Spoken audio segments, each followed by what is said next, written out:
श्रीमद्भागवत महापुराणं पंचमस्कंद षड्विंशोऽध्याय।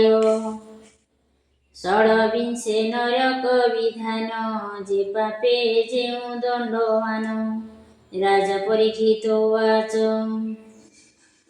विचित्र गति लोकंकर तुम्भे कहिल मुनिवर। एकथा संशय मो मने एबे कहिबा विद्यमानी। श्रीशुक उवाच त्रिगुण विचित्र होई राजन शुण मन देई। कर्तार मते फल पाई श्रद्धा अश्रद्धा बेनी होई।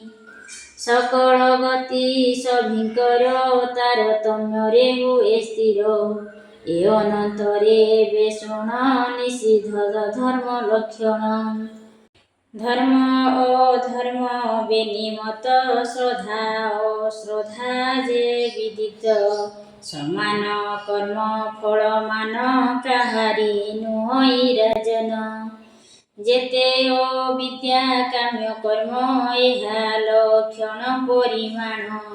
गति जे शत शत मत प्रवृत्त होए परीक्षित। एहार गति अगोचर विस्तारी बनिवो अपर।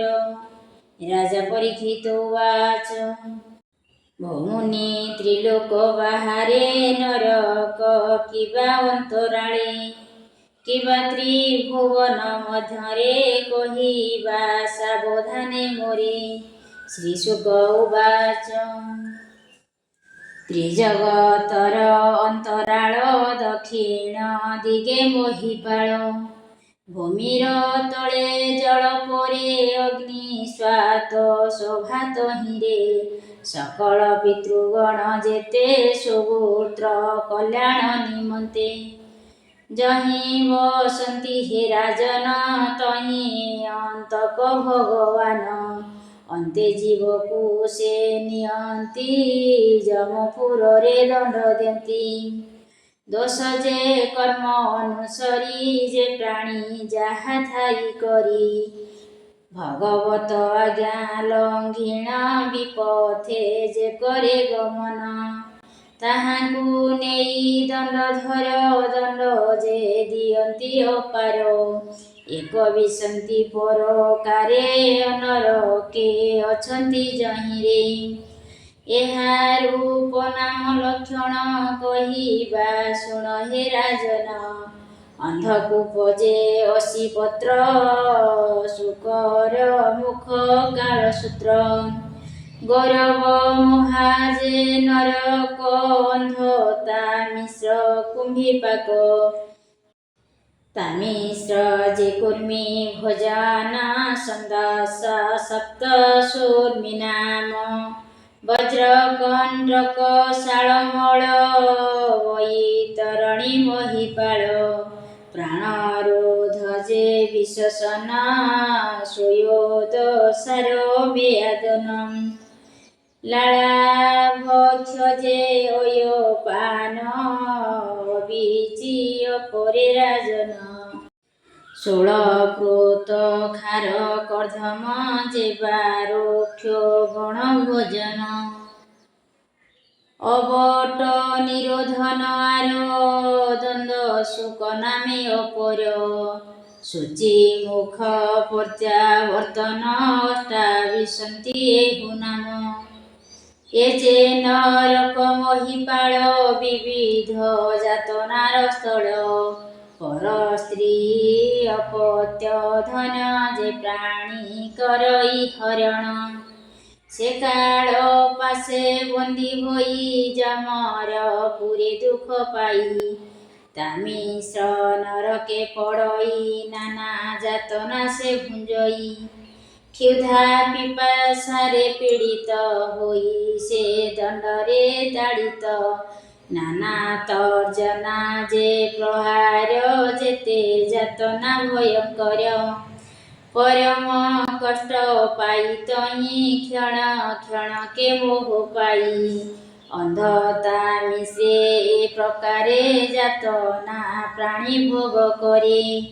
କପଟେ ପର ଦ୍ୱାରା ହରି ତେବେ ତା ମିଶୁ ନ ଉଗୁରି ତେବେ ପଡ଼ଇ ସେ ଯେ ତହିଁ ଜାତ ନା ସିଧୁରେ ବୁଡ଼ଇ ନଷ୍ଟ ହୁଅଇ ମୋତି ତାର ଦୃଷ୍ଟି ନାଶଇ ନୃପବର ମୋହି ମୋହର ଭାବ ବହି ପ୍ରାଣୀ ଦ୍ରୋହକୁ ଯେ ଚିନ୍ତଇ କୁଟୁମ୍ବ ପାଇଁ ହିଂସା ବହି ସେ ପ୍ରାଣୀ ଗୌରବେ ପଡ଼ଇ ଯେ ଜଗ ହିଂସନ୍ତି ସଂସାରେ ତାହାଙ୍କୁ ପର ଯେ ଲୋକରେ ଗୌରବ ମୂର୍ତ୍ତି ଜୀବ ହୋଇ ସେଠାରେ ତାହାଙ୍କୁ ହିଂସଇ ମହାଗୌରବ ଏହି ମତ ଯହିଁ କ୍ରୂର ଜୀବ ବିଦିତ ତହିଁରେ ଯେ ପାପୀ ପଡ଼ଇ ଗୌରବ କ୍ରୋଧାତତା ଖାଇ ଯେ ନର ପଶୁ ପକ୍ଷୀ ମାନ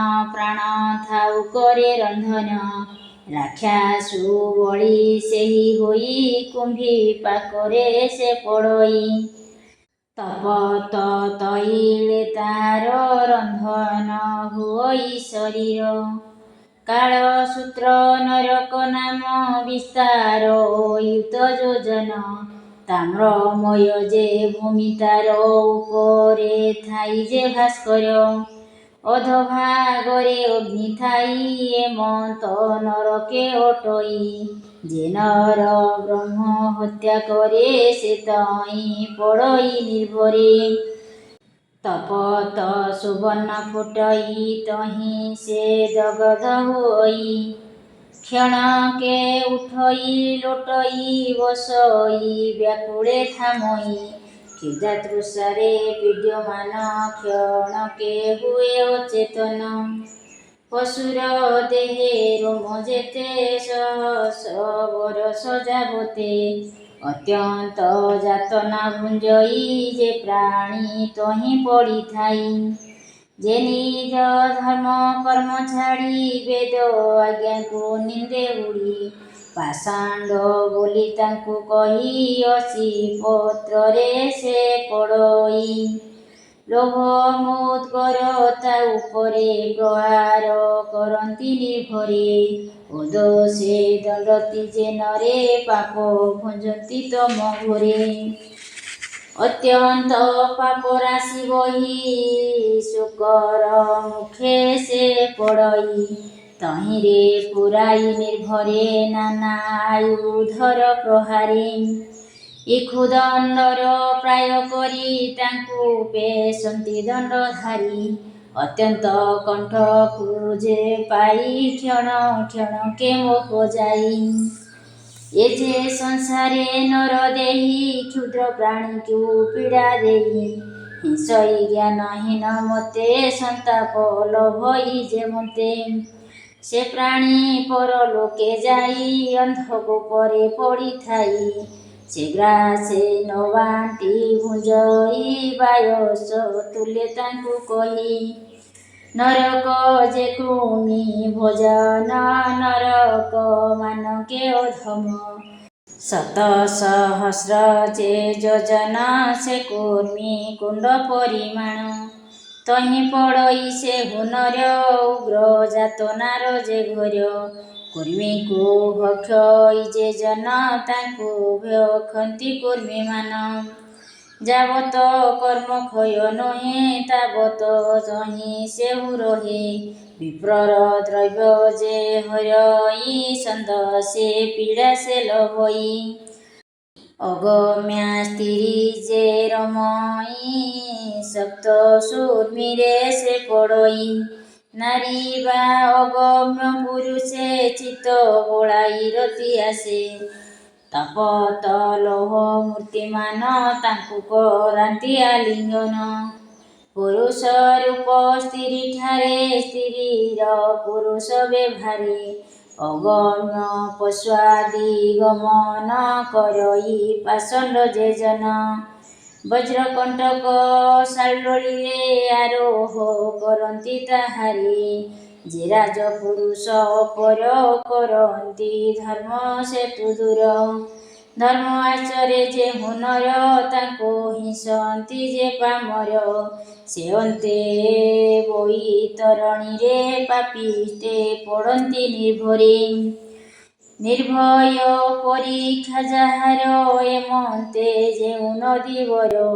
ତହିଁରେ ଜଳଜନ୍ତୁମାନ ପାପୀକୁ କରନ୍ତି ଭକ୍ଷଣ। ମୂତ୍ର ପରୀକ୍ଷ ଯେ ଶୋଣିତ ନଖ ମେଦ ଅସ୍ଥି ବହୁତ। ତହିଁ ପକାନ୍ତି ତାଙ୍କୁ ନେଇ ବାସନା କର୍ମ ସୁମରଇ। ବୃଷଳି ଗମନ ଯେ କରେ ଶୌଚ ଆଚାର ପରିହରେ। ନିର୍ଲଜ ଭାବକୁ ବହଇ ନିତ୍ୟ ନିୟମକୁ ଛାଡ଼ଇ। ଅନ୍ତେ ସେ ପୁୟୋଦେ ପଳଇ ଶ୍ଲେଷ୍ଠା ଯେ ମଳମୂତ୍ର ଯହିଁ।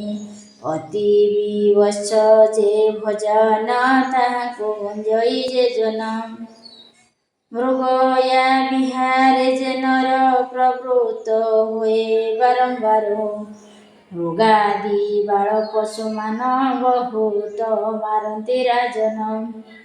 ବିବିଧ ବାଣୀ ଯମଦୂତ ତାଙ୍କୁ ପ୍ରହାରନ୍ତି ବହୁତ। କପଟ ଯଜ୍ଞେ ଯେଉଁ ନର ଦମ୍ଭ ଆଚରି ପଶୁ ମାର।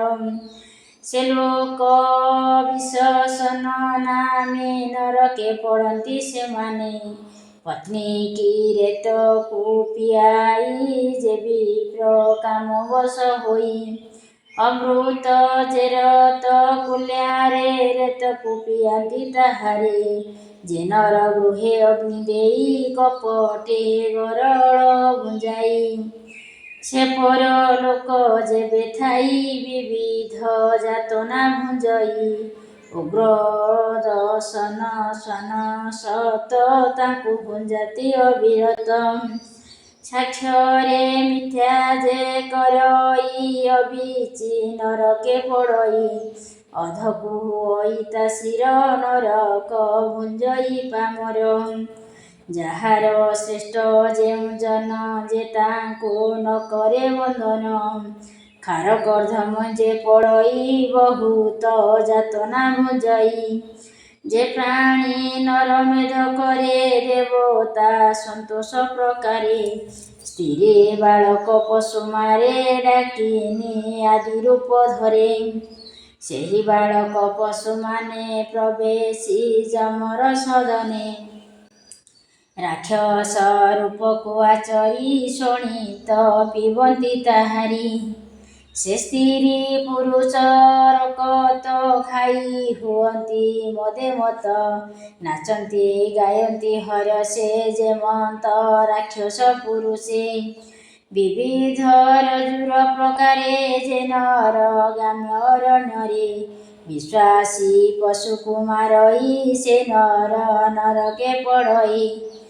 ପାଶେ ବନ୍ଧନ ହୋଇ ସେହି କ୍ଷୁଧା ତୃଷ୍ଣାରେ ପୀଡ଼ା ପାଇ। କଙ୍କବକାଦି ଯମଗଣ ତୁଣ୍ଡରେ କରନ୍ତି ଭକ୍ଷଣ। ବିବିଧ କ୍ଲେଶକୁ ଲଭଇ ଆପଣା କର୍ମ ସୁମରଇ। ଉଗ୍ର ସ୍ୱଭାବ ଯେଉଁ ନରେ ପ୍ରାଣୀକୁ ଉଦୁବେଗ କରେ। ଦ୍ୱନ୍ଦ ଶୋକ ଘୋର ନରକେ ପଡ଼ନ୍ତି ଯାର ପରଲୋକେ। ପଞ୍ଚ ବା ସପ୍ତମୁଖ ଯାର ଏମନ୍ତ ଦ୍ୱନ୍ଦ ଶୋକ ବର। ଅନେକ ଅଛନ୍ତି ତହିଁରେ ଭକ୍ଷନ୍ତି ସେ ପାପୀ ସରିଏ। ଯେ ଗର୍ଭ ଆଦି କଠସ୍ଥଳେ ପ୍ରାଣୀ କି ଥୋଇ ଅବହେଳେ। ଦ୍ୱାର ରୁନ୍ଧଇ ମୁଦ ଦେଇ ସେ ନର ନରକେ ପଡ଼ଇ। ଗର୍ଭେ ପାମରକୁ ଥୁଅନ୍ତି ସ୍ୱଧୂମ ଅଗ୍ନି ଦ୍ୱାରେ ଦିଅନ୍ତି। ପୂର୍ବେ ଯେ ଆସି ଯାଇ ନାହିଁ ଅତିଥି ଭାବରେ ଆସଇ। ଗୃହେ ନ ରଖି ତାଙ୍କୁ ଯେବେ ଅବଲୋକଇ କ୍ରୋଧ ଭାବେ। କ୍ୱଚିତ ବାକ୍ୟ ତାରେ କହି ଅନ୍ତେ ସେ ନରକେ ପଡ଼ଇ। ବକ୍ରତୁଣ୍ଡ ଯେ ଧୂମ୍ର କଙ୍କ କାକ ସହିତେ ଯେ ବାବକ। ଦୀର୍ଘ ଚଞ୍ଚୁରେ ଚିରି ତାର ଚଞ୍ଚୁ ଖୋଳନ୍ତି ନୃପବର। ଯେ ଅହଙ୍କାର କ୍ରୋଧ ହୋଇ ପ୍ରାଣୀ କି କଟାକ୍ଷେ ଚାହଁ। କୁଟିଳ ହୃଦୟ ଭାବରେ ଜୀବର ମନ୍ଦକୁ ଆଚରେ। ଅନ୍ତେ ଯେ ଯାଇ ପରଲୋକେ ପଡ଼େ ନରକେ ସୂଚି ମୁଖେ। ତହିଁରେ ପାପୀର ଶରୀର ପୀଡ଼ନ୍ତି ଯମର କିଙ୍କର। ଏମନ୍ତ ପ୍ରକାରେ ରାଜନ ଶତ ଶତ ନରକମାନ। ଅଛଇ ଯମର ସଦନ ତହିଁ ପାପୀକ ନିଜ ସ୍ଥାନ। ଯେ ଯେତେ ଧର୍ମ ଆଚରଇ ସେ ରୂପେ ଫଳ ସେ ଭୁଞ୍ଜଇ। ନିବୃତ୍ତି ମାର୍ଗର ଲକ୍ଷଣ ଆଗେ ତ କହିଛୁ ରାଜନ। ଏ ଚତୁର୍ଦଶ ଭାଗ ହୋଇ ବ୍ରହ୍ମାଣ୍ଡ କୋଶଏ ବୋଲାଇ। ପୁରାଣ ଅନୁମାନ କରି ତୁମ୍ଭରେ କହିଲୁ ବିସ୍ତାରି। ଯେ ଭାଗବତ ନାରାୟଣ ମହାପୁରୁଷ ଭଗବାନ। ଗରିଷ୍ଠ ରୂପ ତାହାଙ୍କର ମାୟା ଗୁଣରେ ନୃପବର। ଯେତେକ ବର୍ଣ୍ଣ ଲଇ ମୁହିଁ ସକଳ ରୂପ ଯେ ଅଟଇ। ଯେ ନର ଶ୍ରଦ୍ଧାବନ୍ତ ହୋଇ ପଡ଼ଇ ଶୁଣଇ ଶୁଣାଇ। ସେ ସାଧୁ ଭକ୍ତ ଶୁଦ୍ଧ ନର ପରମ ଆତ୍ମା ଯେ ଈଶ୍ୱର। ଅଚିନ୍ତ୍ୟ ରୂପଟି ଯାହାର ପରମ ସୂକ୍ଷ୍ମରୁ ଯେ ପର। ଅତି ସୂକ୍ଷ୍ମରୁ ସୂକ୍ଷ୍ମତର ଦେବଙ୍କୁ ଯାହା ଅଗୋଚର। ସୁଗତି ଲଭଇ ଯେ ନନ ପରମ ଶ୍ରେଷ୍ଠ ତା ଜୀବନ। ଦୀପ ବରଷ ନଦୀ ଗିରି ସର୍ବ ସମୁଦ୍ର ଦଣ୍ଡଧାରୀ। ପାତାଳ ଦିଗ ଯେ ନରକ ଭାଗ ଲକ୍ଷଣ ଯେତେ ଲୋକ।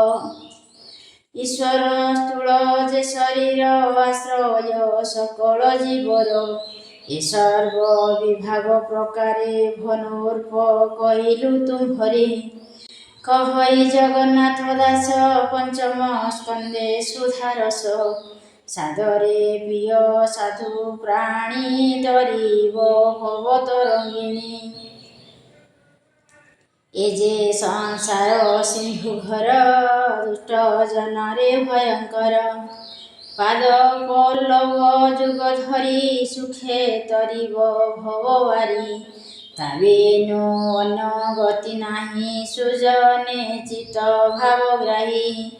ଇତି ଶ୍ରୀମଦ୍ଭାଗବତେ ମହାପୁରାଣେ ପାରମହଂସ ସଂହିତାୟ ବୈୟାସିକା ପଞ୍ଚମ ସ୍କନ୍ଧେ ଯମାଳୟ ନରକ ବର୍ଣ୍ଣନ ନାମ ଷୋଡ଼ବିଂଶୋऽଧ୍ୟାୟ ସମାପ୍ତୟ। ପଞ୍ଚମ ସ୍କନ୍ଧ। ହରି ଓಂ ତତ୍ସତ୍। ହରି ଓಂ ତତ୍ସତ୍। ହରି ଓಂ ତତ୍ସତ୍। ଅଜାମିଳ ଉଦ୍ଧାର। ଇନ୍ଦ୍ରିୟ ଆକୁଳେ ତକ୍ଷଣ ଡାକିଲା ପୁତ୍ର ନାରାୟଣ। ଗଲା ଯେ ଅଜାମିଳ ପ୍ରାଣ ସେ ନାମ କରି ସଂକୀର୍ତ୍ତନ। ଯମର ଦୂତ ଥିଲେ ବେଢ଼ି ହସ୍ତରେ ପାଶର ଯୋ ଧରି। ଶୁଣି ତା ମୁଖୁ ନାରାୟଣ ଆସି ମିଳିଲେ ବିଷ୍ଣୁଗଣ। ସେ ଅଜାମିଳ ହୃଦୟରୁ ଜୀବକୁ ଆକର୍ଷଣ କରୁ। ଯମଦୂତକୁ ବିଷ୍ଣୁ ଦୂତେ ବଳେ ନିବାରିଲେ ତୁରିତେ। ହେ ପ୍ରଭୁ ହେ ନାରାୟଣ।